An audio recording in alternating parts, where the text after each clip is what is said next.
Thanks for joining us for CBN News Today. I'm Charlene Aaron. And I'm Efrem Graham. Some good news today for families of American troops serving in Afghanistan. President Obama says most of them will be coming home sooner than expected.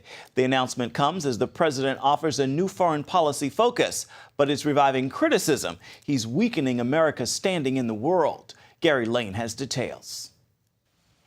President Obama laid out his plans for the Afghanistan troop drawdown at the White House Tuesday. America's combat mission will be over by the end of this year.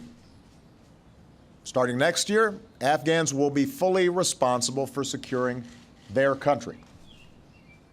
American personnel will be in an advisory role. We will no longer patrol Afghan cities or towns, mountains or valleys. That is a task for the Afghan people. America's 32,000 troops will be reduced to 9,800 by the end of this year. 5,000 will remain at the end of 2015. And only embassy guards will be present just before President Obama leaves office. The drawdown of troops to 9,800 by the end of this year is at the upper end of what U.S. generals have said is required to assist the Afghans. Meanwhile, the president is outlining a foreign policy vision for his remaining years in office. And during today's commencement address at West Point, it includes his view that American power is only part of a sustainable international system. Critics say U.S. foreign policy has lacked strong leadership and strategic thinking. They cite presidential indecisiveness in Syria and America's inability to prevent Russian annexation of Crimea. White House advisors have apparently held a number of briefings with members of Congress to address foreign policy concerns. But a Republican senator reportedly described one of the meetings as bizarre because specific answers to questions were never given. Tennessee Senator Bob Corker summed up his view of U.S. foreign policy, saying, quote, "One of the problems with the White House is that they view speeches as foreign policy. They don't really follow through with much in the way of substance. It's always minimal." But for now, the emphasis is on Afghanistan, America's longest-running war, one that President Obama inherited, one that he's determined to end, at least for the United States of America. We have to recognize Afghanistan will not be a perfect place, and it is not America's responsibility to make it one. Gary Lane, CBN News. President Obama's top lawyer is investigating how the name of the CIA's top official in Afghanistan was accidentally leaked. The officer's name was sent out in an email to thousands of journalists when the president made a surprise Memorial Day visit to Afghanistan. The name was on a list of people who met with the president. The intentional disclosure of the name of a covert operative is a crime under the U.S. Intelligence Identities Protection Act. The White House may increase its support for rebel forces in Syria trying to oust President Bashar Assad. With Syria's bloody civil war now 3 years old, an anonymous member of the Obama administration says the president is considering a new program. It would send American troops to Jordan on a training mission. They would instruct selected members of the Free Syrian Army on a number of tactics, including counterterrorism operations. The president has not given his final approval of the initiative. The administration is still having internal discussions about the risks of increasing support. New revelations on how VA clinics used strategies and tricks to hide delays in treating veterans. Some clinics scheduled fake appointments, kept unofficial logs, and made appointments without telling the patient. The, quote, gaming strategies were used to make it seem like the veterans were getting appointments within target times set by the Veterans Affairs Department. In Colorado, 500,000 veterans are still waiting for a hospital promised to them 10 years ago. We kept our word. We served honorably, and in return. I don't hate the VA. They got some of the greatest employees that give caregivers in the world.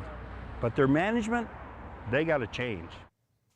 It's $500 million over budget, and 16 contractors are suing because the VA is not paying them. Meanwhile, Defense Secretary Chuck Hagel has ordered 90-day review of the military health care system. Abortion providers in Wisconsin are trying to persuade a federal judge to strike down a law that requires them to have hospital admitting privileges. A federal judge blocked the law from taking effect after abortion providers filed suit last summer. They argue the mandate creates bureaucratic hurdles that will force some clinics to close. Supporters of the law say it will ensure that proper care is available if a woman develops complications during an abortion and has to be hospitalized. Preliminary hearings are being held this week, but the judge is not expected to make a decision for weeks. Pennsylvania police are looking for the gunman who killed an unborn child. A pregnant 15-year-old girl was shot after opening the door of her western Pennsylvania home on Monday. DeRay Delgado's mother says her daughter was 8 months pregnant and will survive, but her unborn baby was killed in the shooting.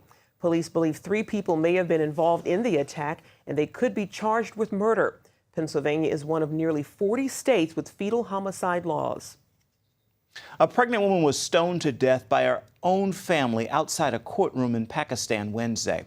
Farzana Parveen's father called her murder an honor killing because she married outside her family's will. Nearly 20 people attacked the 25-year-old and her husband in broad daylight, including her father, brothers, and her cousin, who was the man her father had chosen to be her husband. The Human Rights Commission of Pakistan reports that some 869 women were murdered in honor killings last year.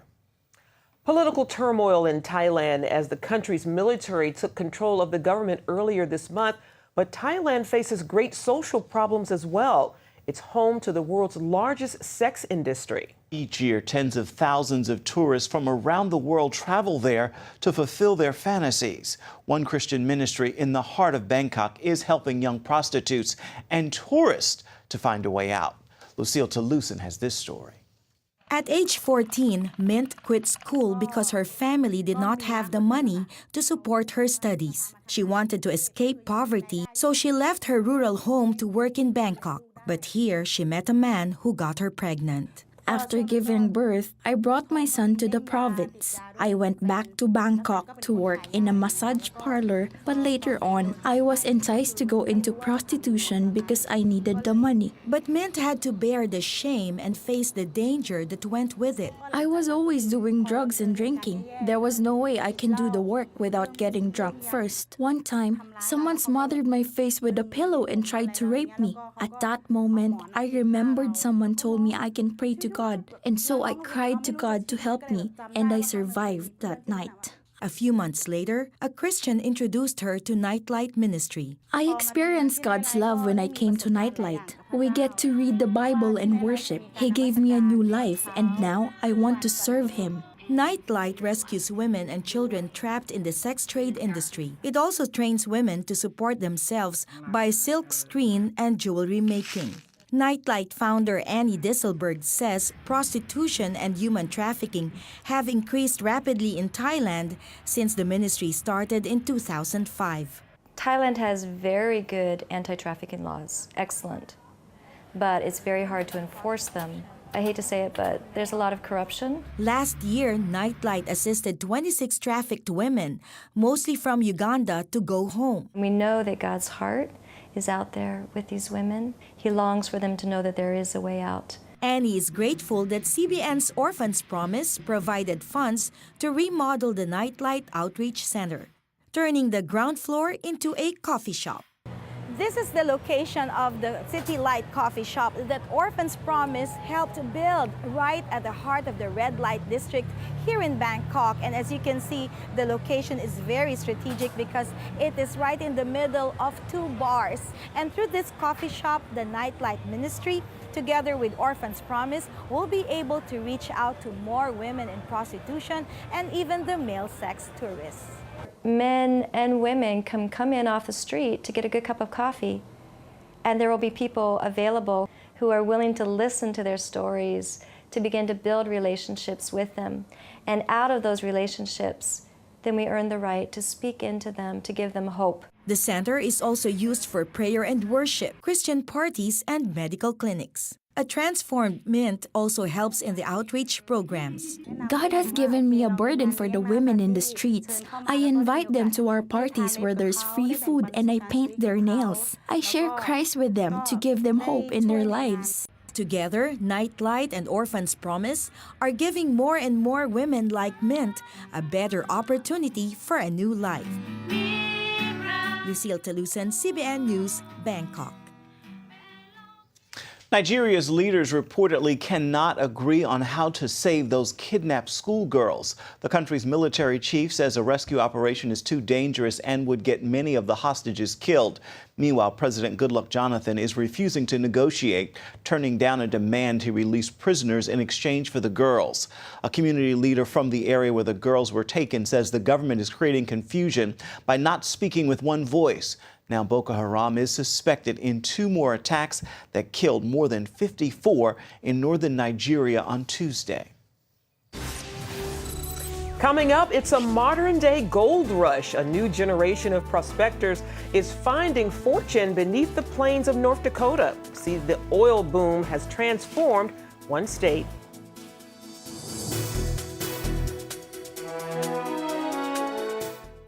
The American Bible Challenge is back.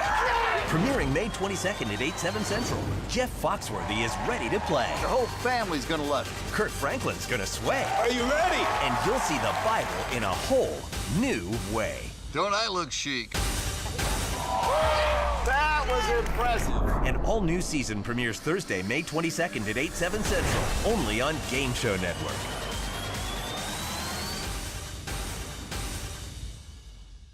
Pat Boone here with some good news you can trust. Today, our faith, families, and our freedoms are under attack. Polls say 2 out of 3 Americans no longer trust government. A stalled economy, weakening dollar, and politicians willing to steal money from our children to waste on unfixable problems. So, whom can you trust? Well, our money still says in God we trust. But do we? Or have we quietly allowed the things we hold sacred to be stolen by the enemies of traditional values? Today, our government spends almost twice its income, running up a tab for future generations into the hundreds of trillions.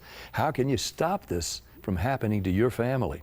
Well, it's all covered in a fantastic new book, The Great Withdrawal by Craig Smith and Dr. Lowell Ponte. Every American needs to read this book. Why don't you call now for a free copy of The Great Withdrawal? It's the simple truth you can trust. The American Bible Challenge is back. Premiering May 22nd at 8/7 Central, Jeff Foxworthy is ready to play. The whole family's gonna love it. Kurt Franklin's gonna sway. Are you ready? And you'll see the Bible in a whole new way. Don't I look chic? That was impressive. An all-new season premieres Thursday, May 22nd at 8/7 Central, only on Game Show Network.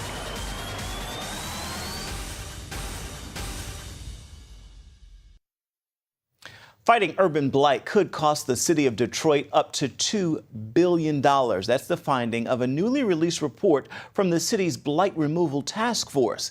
It says a minimum of $850 million needs to be spent in the next 5 years, but warns that amount could easily climb to the $2 billion point. The task force says of the city's 840,000 parcels, nearly 85,000 are decaying, and some 40,000 structures need to be torn down immediately. Well, when you think of North Dakota, you might not picture a land of prosperity, but that's exactly what it's becoming, thanks to a huge oil boom. David Brody shows us what's behind this boom. History books tell us about the famous California gold rush in the 1800s when people headed west to strike it rich. Well, welcome to western North Dakota, where an oil rush is on for people like Curtis Hansel. This is not a boom that's going to fizzle in 3 or 4 or 5 years. This is going to be a long time, a 30-year boom. This big boom covers more than 200,000 square miles in the Bakken oil fields. Now, this isn't a Beverly Hillbillies strike because the oil is actually in underground rock. New drilling technology called fracking means that the roughly 170 billion barrels of crude oil can now be unearthed. Oil production has zoomed up 600% in the last 7 years, putting North Dakota as the second largest oil-producing state in the nation, behind only Texas. Well, we are here on an active oil rig in the Bakken oil fields of western North Dakota. There are about 180 or so oil rigs here in the state. And one reason many families are coming specifically here to the western part of the state is because of all of the economic possibilities. In many oil operations, workers keep their family and home in another state. But in this case, many families choose to live here permanently. Curtis Hansel left his Utah real estate job and brought his family here 2 years ago. I realized that this was an opportunity to get in on the cusp of something that I think will be good for us in the long run. It's been good for the Hansel family and many others. The average oil worker out here makes $112,000. Beginners start at $66,000. And even those not in the oil business are making more. The population increase means more demand. So the local McDonald's and Walmart are hiring workers starting at $14 an hour. And many times they add a healthy signing bonus just for agreeing to work there. On the other end of the scale, the number of North Dakota millionaires has climbed rapidly. Last year, the state ranked 43rd in millionaire households. Now, they're up to 29th on the list and climbing. We have been able to live very comfortably, enjoy some things, for instance, vacations, those kinds of things, and still put a good chunk of money away for the future. And there's more good economic news here. A staggering low 3% unemployment rate, 75,000 jobs created in the past few years, and a state economy growing at 5 times the national average. All of this has led to some growing pains, however. Dennis Johnson is mayor of Dickinson, a town where the oil boom has been a mixed blessing. The majority of the people, probably somewhere around 60 to 70%, are positively impacted by the oil development.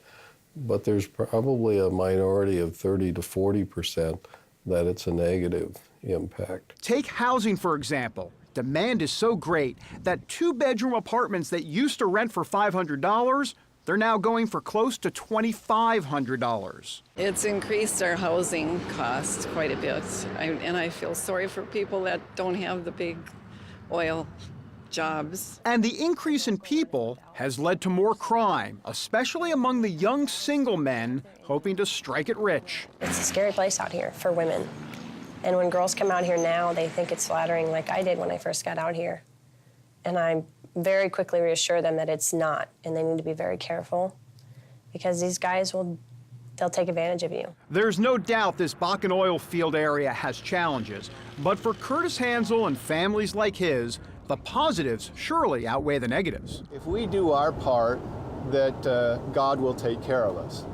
And we've had to put that to the test a number of times, and so I don't want to make it sound like it's routine, but for my wife and I, it was just another challenge. That challenge is proving fruitful for the thousands striking it rich in the oil fields of North Dakota. David Brody, CBN News, in western North Dakota.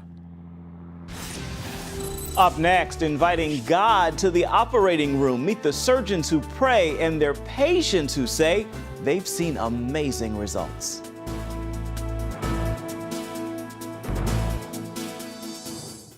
Attention sleep apnea patients. Are you tired of the expense and hassle of getting your CPAP and BiPAP supplies? Are you fed up with dealing with ill-fitting, leaking, or worn-out masks and straps? Are you worried about the effects that unsanitary tubes, cushions, and filters have on your health? If you said yes to any of these questions, Allied Medical Supply Network has the solution to your problems. You could qualify to have your supplies regularly delivered right to your door at little or no cost to you. That's right, no more inconvenience, no worn-out masks and straps, no more unsanitary equipment, just restful sleep. Call Allied Medical Supply Network today to determine if you may qualify to receive your fresh, brand-name supplies at little or no cost. Don't delay. Call us now to see if you are eligible to save money on regular delivery of your CPAP and BiPAP supplies. Call 1-800-815-9947. That's 1-800-815-9947. Or go to cpapsupplyhelpline.com. Announcing an important breakthrough in healthcare that can benefit everyone. If you or anyone you love needs affordable health insurance, regardless of a pre-existing medical condition, call Quick Insurance 123 today and get the immediate relief you deserve. Quick Insurance 123 was created to provide affordable health insurance to all uninsured Americans, with or without pre-existing conditions. This is not a discount card. This is a real insurance program that lets you choose from many affordable health plans. with access to doctors, hospitals, emergency services, and more. So call the number on your screen now and get the health coverage you need just for calling. As a special bonus, we'll send you a free prescription savings card that could save you up to 85% on your prescriptions. That's right. You could save up to 85% on your prescriptions just for calling. Call Quick Insurance 123 to find out how you can get affordable health insurance and receive your free prescription savings card just for calling. Don't wait. Getting a free quote is as easy as 1, 2, 3. Call today.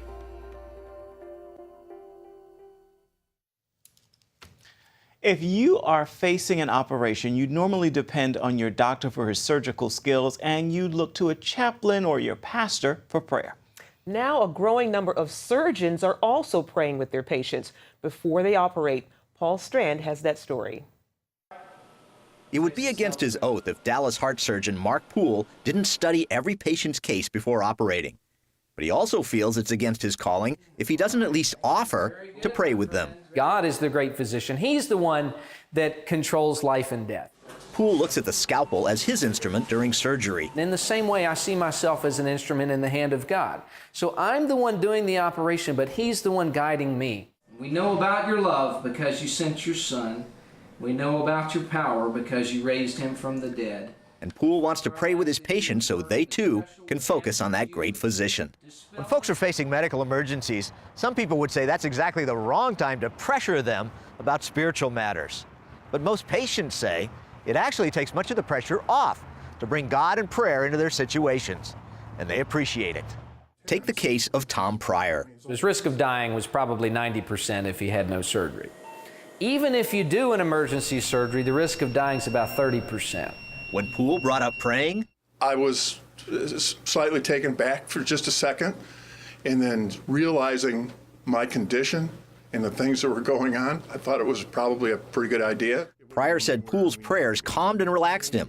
But was there a much bigger answer? Yes, I am here. Another praying surgeon, Rohan Jayaraja, says he understands a doctor offering to pray could make some patients uncomfortable and worried they can't refuse this powerful person. To some degree, it can be like a teacher and a student, and you have to make sure that you're not overstepping your boundaries there or being inappropriate in that relationship. The critics would say, well, there's a power differential.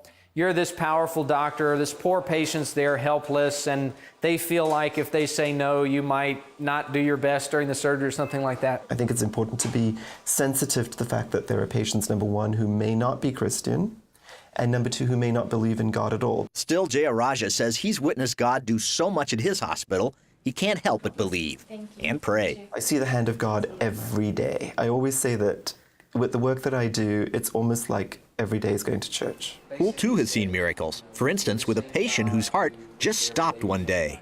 And I opened his chest up, and I was squeezing his heart. Nothing was happening, and I prayed, Lord, save this man. We kept working, and within a few minutes, his heart started to beat. And there was nothing I had done differently to it. It just started up. And so his life was saved. He went home. He's doing great. But not everyone wants contact with this spiritual world. I have had one patient that turned me down. I was there, we're about to start the surgery. I said, would you mind if I say a prayer with you? He said, I prefer not. Still, both Poole and Jayaraja's spiritual work gets almost 100% support from their patients. Oftentimes they'll say, that prayer meant the world to us. That's how Russell Truitt felt after he had a heart attack, but waited about 3 weeks before going to the hospital. Which is not the doctor's advice. Poole did a double bypass on Truitt, accompanied by lots of prayers. It was a huge relief. Being a Christian, whenever he asked that, it just took the world of pressure off my chest. CBN News talked with Jimmy Mayfield just before Poole replaced a valve in the 78-year-old's heart. It makes me feel better to know that the guy that's going to make the decisions when he gets in there has the Lord with him and has that peace. We pray that his operation would go smoothly. Jayaraja says some people may think they wouldn't want these kind of prayers, but they probably haven't faced a killer disease yet. At the moment that you find out that you've got some horrible disease, cancer, whatever, I don't care what you believe in. If you actively don't believe in God, you believe in God at that moment. Truitt encourages other doctors to follow Poole's and Jayaraja's example. I think they would be surprised how many of their patients would appreciate it if they did do it. 1 Thessalonians says, pray without ceasing. And that definitely means pray before you go and operate. These doctors are humble enough to admit they're not the great physician, but wise enough to say, since they know him, it's a pretty smart decision to bring him into their surgeries. Paul Strand, CBN News, reporting from Texas Health Presbyterian in Dallas, Texas. Isn't it awesome to Beautiful see your story. surgeon quoting I tell scripture you. and willing to pray with you? I like that. I do too. Even if you don't pray with me, I like to have a praying physician in the room. Amen. Indeed. That's a blessing. All right, stay with us. We're coming right back. Do you have an idea for an invention or a new product? Brian and Alice Jagosh, the inventors of the halftime drill driver, did. They invented a power drill attachment that lets you drill, flip, and drive in seconds. Brian and Alice licensed their invention to the company that brought you the Snuggie, and it's now selling in major retailers nationwide. Look for the Invent Help Caveman on the package. If you have an invention that you would like to try to patent and submit to companies for possible review and want free information on how Invent Help may be able to assist you, call now. Invent Help is America's largest inventor service company with sales offices in more than 60 cities nationwide. Call Invent Help today for free information. Our clients made a financial gain with their invention, but this is just their individual result. Brian and Alice's experience is not typical, as only a very small number of inventions are licensed or sold in stores. For your free inventors information, call 1-800-559-8567. That's 1-800-559-8567. If you had a choice between going bald and a full head of hair, which would you choose?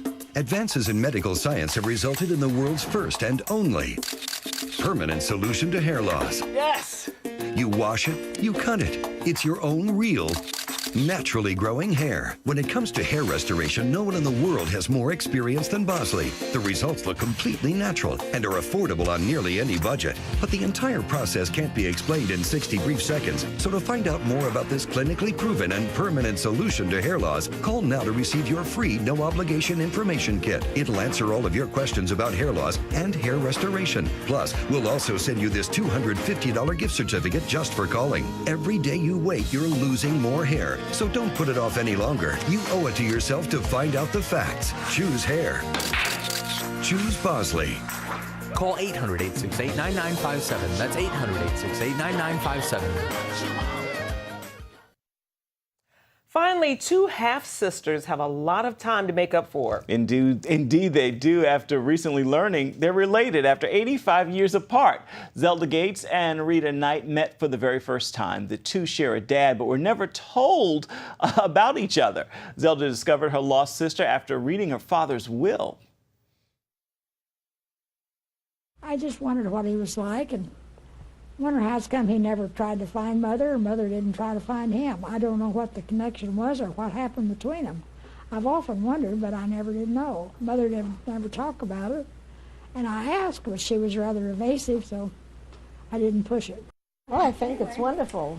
And we look so much alike. I mean, it's unbelievable. No, I didn't say she looked like me. I just thought she looked good.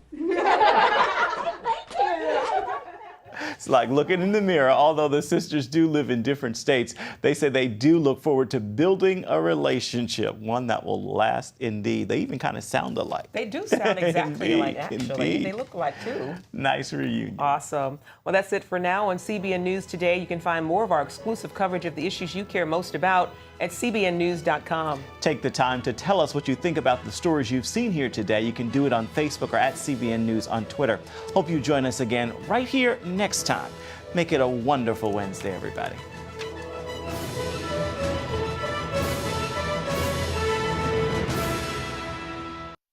Inside every child is a hero, a leader, a friend to others, someone who helps out, who does the right thing, who dreams of what they can be, but they still need our help. What should I do? What should I say? How should I feel? That's where Superbook comes in. It provides moral and spiritual truths through situations children can relate to, teaching God's Word, to the children you love. Join the Superbook DVD Club and receive Superbook's newest episodes as they're available, plus 2 copies to share with others, all for your gift of only $25. Get Superbook today and watch the miracles happen. Every day, people are connecting on Facebook, Twitter, and YouTube. Now you can be part of the conversation and connect on topics you care about through 700 Club Interactive. Log on to Facebook, Twitter, or go to YouTube and share your opinions, your prayer requests, and your videos while making friends in our community. Well, welcome to the show. Join the conversation on Facebook, Twitter, and YouTube. 700 Club Interactive. Be a part of the show.